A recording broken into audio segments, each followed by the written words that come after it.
prendre un peu de retard. Juste un commentaire, vous montrez bien dans cette approche à quel point l'idée de considérer dans une analyse post-génocidaire la catégorie des survivants comme une catégorie unique n'a plus vraiment de sens. C'est-à-dire toutes les différenciations qu'on peut faire, non seulement en termes d'attitude, de résistance, d'opposition, mais aussi en termes de genre, me paraissent une des voies, enfin autant que je puisse en juger car je ne suis pas spécialiste, les plus intéressantes dans l'historiographie du génocide des Arméniens. Et c'est peut-être une des différences, non pas l'approche, mais la question du genre et de la différence entre hommes et femmes, une des différences avec la Shoah, où cette discrimination n'a pas été d'une telle ampleur, ce qui me permet évidemment de faire la transition avec le prochain exposé d'Alban Perrin, que je présente rapidement, qui est formateur au mémorial de la Shoah, qui est chargé de cours à Sciences Po à Bordeaux, et qui a assuré pendant plusieurs années les voyages du mémorial de la Shoah, notamment à Auschwitz, et qui va nous parler aujourd'hui de la question de l'enseignement des génocides. Donc on va quitter pour 15 minutes. On va quitter pour 15 minutes la question du génocide des Arméniens pour voir comment se passe, comment se déroule la question de la transmission, notamment dans l'enseignement et auprès des élèves. Il n'y a pas de traduction. Excusez-nous, il n'y a pas de traduction. Donc, Okay, what I was saying, I'm giving now it's our next contributor about the transmission and the role of school and the role of the comparative perspective on the genocide. Merci beaucoup. Je tiens d'abord à excuser pour mon retard dû au fait que je suis en plein déménagement et j'ai cru jusqu'au dernier moment que je n'allais pas pouvoir venir, donc j'implore votre pardon. Je vais évoquer plus précisément le cours que j'assure à Sciences Po Bordeaux depuis 2011 à la demande des professeurs que j'avais il y a 15 à 20 ans maintenant et qui m'ont d'abord envoyé à Katowice assurer des cours dans le cadre d'un programme universitaire franco-polonais qui avait été monté dans le courant des années 90 et qui donc m'ont demandé depuis 2011 d'assurer un cours sur une analyse transversale des génocides du XXe siècle. Un mot pour dire que ce cours, qui est un cours d'ouverture, qui est ouvert aux étudiants de troisième année de Sciences Po Bordeaux, il a été en fait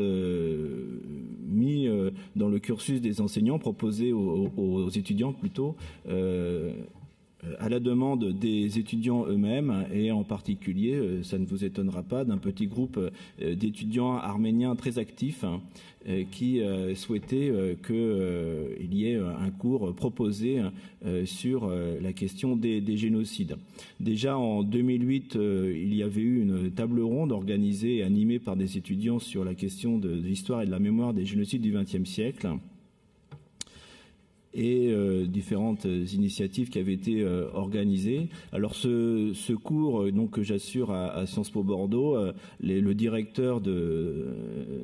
Sciences Po Bordeaux, l'IEP de Bordeaux, Vincent Hoffmann-Martineau, a souhaité lui donner un titre un peu particulier. Il a souhaité qu'il s'intitule officiellement la chaire Joseph Ben-Zakar. Joseph Ben-Zakar étant un professeur d'université de la faculté de droit de Bordeaux, qui était adjoint au maire de Bordeaux, tristement connu Adrien Marquet, qui a perdu toutes ses fonctions universitaires et ses mandats en application du statut des Juifs en 1940 et qui en 1944 a été arrêté et déporté à Auschwitz où il a été assassiné à plus de 80 ans. Et Joseph Ben-Zakar avait créé juste avant la guerre l'embryon d'une structure qui allait devenir en fait après-guerre le futur Institut d'études politiques de Bordeaux. Donc la création de ce cours était l'occasion de lui rendre hommage. Alors une fois que le dispositif était en place, restait à savoir ce qu'on allait mettre dans ce volume horaire de 12 heures. Et il me semblait moi que j'allais m'en sortir, disons, d'une façon assez correct en disant voilà je vais étudier pendant ces 12 heures de cours les trois grands génocides du XXe siècle, la Shoah bien entendu, le génocide des Arméniens et le génocide des Tutsis, mais très vite en fait dès le premier intercours j'ai immédiatement été interpellé par des étudiants venant vers moi, me demandant « Mais monsieur, est-ce que le sort des Indiens d'Amérique, est-ce que c'est un génocide? Est-ce que le sort des Tchétchènes, c'est un génocide? Est-ce que la Vendée, c'est un génocide ?» etc., etc. Et on se retrouve soi-même d'abord spécialiste de l'histoire du camp d'Auschwitz, à devoir ainsi répondre sur des sujets où on n'a finalement que des connaissances extrêmement générales. Et donc j'ai décidé de prendre le problème à l'envers, et maintenant dans les premières séances, je demande aux étudiants sur une feuille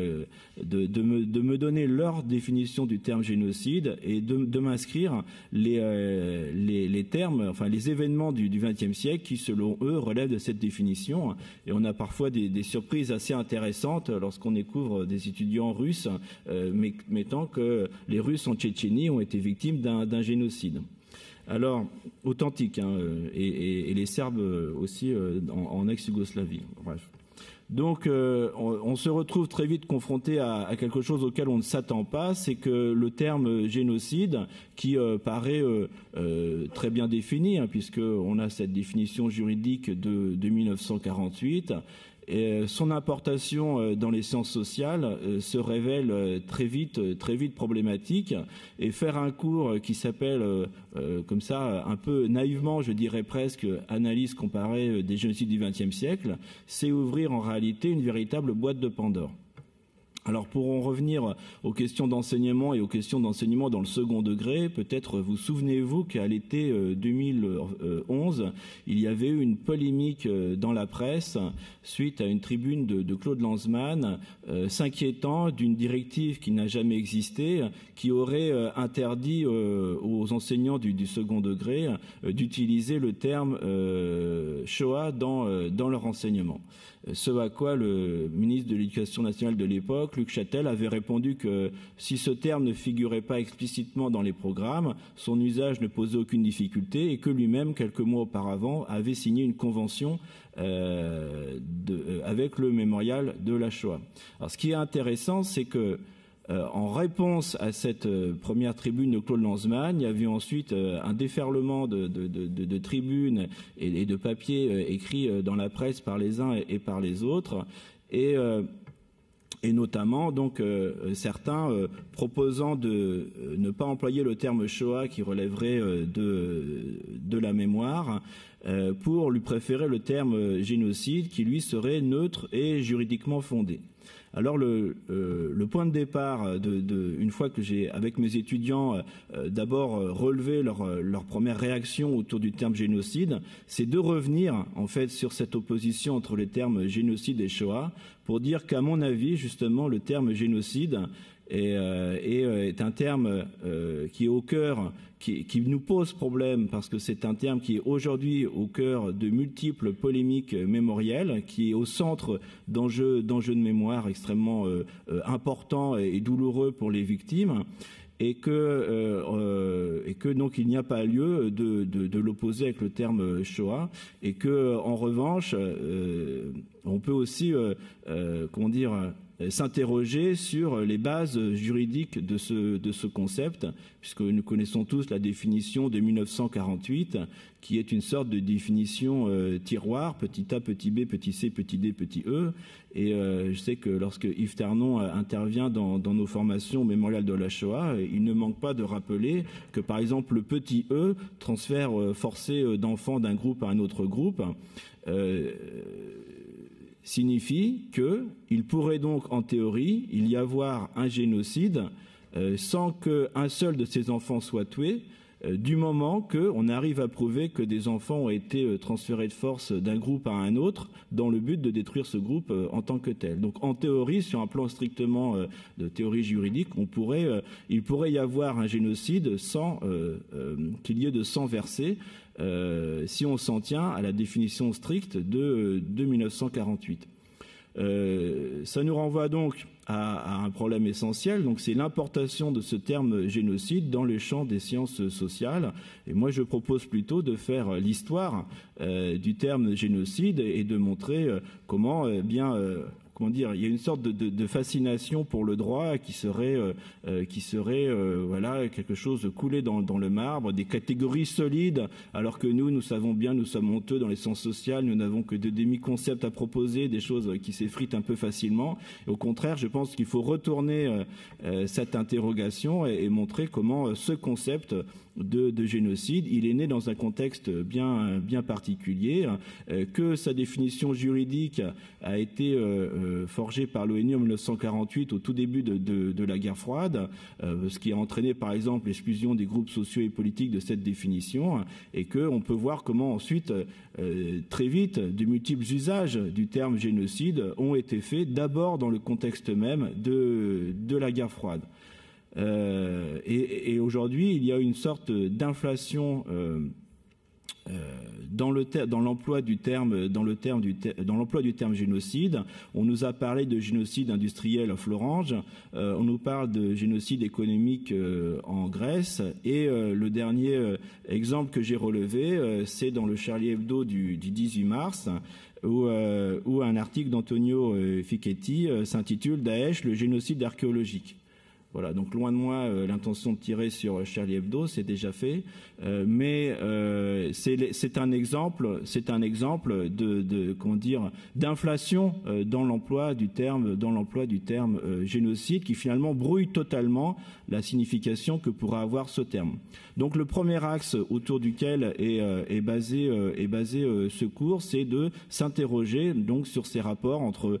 droit et histoire et mémoire autour du concept de génocide, et ça m'occupe toute la première séance, c'est-à-dire les 3 premières heures de ce cours. Et j'en viens ensuite à l'analyse des événements en tant que tels, et donc je m'en tiens à ce qui était un peu mon contrat de base, c'est un cours d'ouverture de 12 heures, donc pour faire les choses sérieusement et en ayant moi-même des connaissances suffisamment solides pour analyser les événements dont je parle, je m'en tiens aux 3 grands génocides du XXe siècle pour lesquels la qualification génocidaire ne pose aucun problème dans le champ de la recherche historique, c'est-à-dire la Shoah, le génocide des Arméniens et le génocide des Tutsis.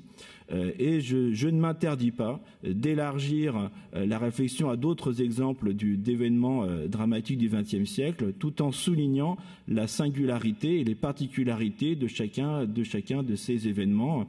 qu'il s'agisse de la grande famine en Ukraine en 1932-1933, qu'il s'agisse des tueries de masse commises par le régime des Khmers rouges au Cambodge, ou d'autres événements du XXe siècle. Et l'exemple que j'utilise peut-être le plus abondamment avec les étudiants pour montrer les difficultés de l'emploi du terme génocide et le fait, enfin, en quoi ce terme est un enjeu mémoriel crucial pour de très nombreuses sociétés, y compris en Europe,